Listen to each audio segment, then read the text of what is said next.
कहना ना खाऊंगा ना खाने दूंगा, जो सबसे ज्यादा खाएंगा उसको बीड़ी का धाक दे के भाजप में लूंगा. आता पुढचा ऐका. ए ऊन तर लागत नाही की बघा कशी खट्ट बारदा नाही. थांबा थांबा त्याचा केसचा निकाल त्या ठिकाणी आता पुढं चालू आहे त्या केसची.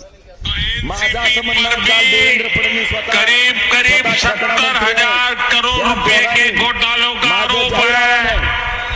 महाराष्ट्र स्टेट कोऑपरेटिव बैंक घोटाला, महाराष्ट्र सिंचाई घोटाला, अवैध खनन घोटाला, इनकी लिस्ट भी बहुत लंबी है. रोज तारखा कशी जर मग कुठे गेला घोटाळा. काही ना काहीतरी कारण माय माय माय कुठे गेला 2006 पासून बघा गंमत. 70,000 कोटीच्या घोटाळ्याचा आरोप असलेले अजित पवार तुमच्या बाबतीत आहे. त्यांच्याच आमदाराच्या पाठिंब्यावर त्यांच्याच मंत्रिमंडळात कोण उपमुख्यमंत्री आणि खातं कोणचं यंत्रणा वापरून अर्थ खातं म्हणले ह्यांना खायचं सगळ्यात चांगलं माहिती आहे ह्यांनाच द्या. आणि ह्याच्या विरुद्ध अरविंद केजरीवाल ज्याच्यावर 1 रुपयाचा आरोप अजून सिद्ध झाला नाही, मुख्यमंत्री असताना कुठे का फक्त ह्यांच्या विरोधात आहे. मग ही खाणे खाऊंगा ना खाणे दूंगा खरं आहे का हो? खरं आहे का?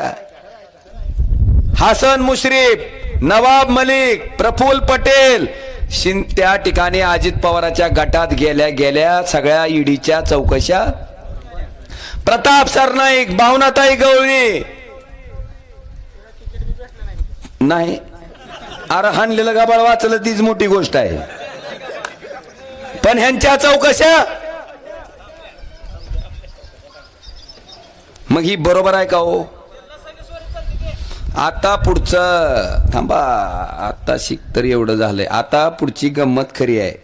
70,000 कोटीचा घोटाळा काय कराल ते बघ. 56 रुपये होतं, 93 रुपये झाले. कोणी केले? भाजपने केले. अच्छे दिन आले का? नाही. सिमेंट 195 रुपये होतं 2014ला, आता आहे 410 रुपये. आहे का नाही? मग कुणी वाढवलं? भाजपने वाढवलं. अच्छे दिन आले का? नाही. स्टील 36,000 रुपये टन होतं, आता स्टील झालं 60,000 रुपये टन. या अच्छे दिन. कमळाबाई घ्या. कसं वाटलं भाषण?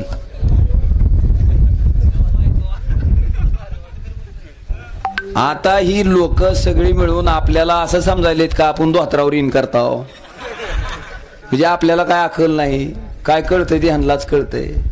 काय करावं लागेल मामा यांचं? जमल का सोडून ह्यांचा हिशोब करावा लागेल. हा ते करणार आहे, होणार आहे. आता उद्याच आहे. मला मोदी साहेबाला एवढंच म्हणायचे, 30 तारखेला आलाव का शेतकऱ्याचं उत्पन्न दुप्पट झालं का नाही, महागाई कमी झाली का नाही, आणि आमच्या सगळ्या तरुण मित्रमंडळाला 2 कोट्या वर्षाच्या नोकऱ्या भेटल्या का नाही. कारण आता ह्यांची भगवे कपडे घालून साधू म्हणून फिरायची पाळी आली. ह्यांची पाहुणं सुद्धा येईना, भाकर टेकना कोण. हा निघा काटा निघाला यांचा. तुमची झाली तीच नशिबानं, आम्ही अशी जाऊ बाम बोले. 2 लाख नोकऱ्या मिळणारा वेदांता फॉक्सकॉन पुण्याला आलता. कुणी नेला हो गुजरातला? 2 लाख नोकऱ्या कुणाच्या बुडाल्या? त्यांनी सांगायला पाहिजे का नाही? मोठं गप्पा हाणू नका म्हणावं. एवढ्या 4 गोष्टीची जी वायदे केलते त्याचे आम्हाला उत्तर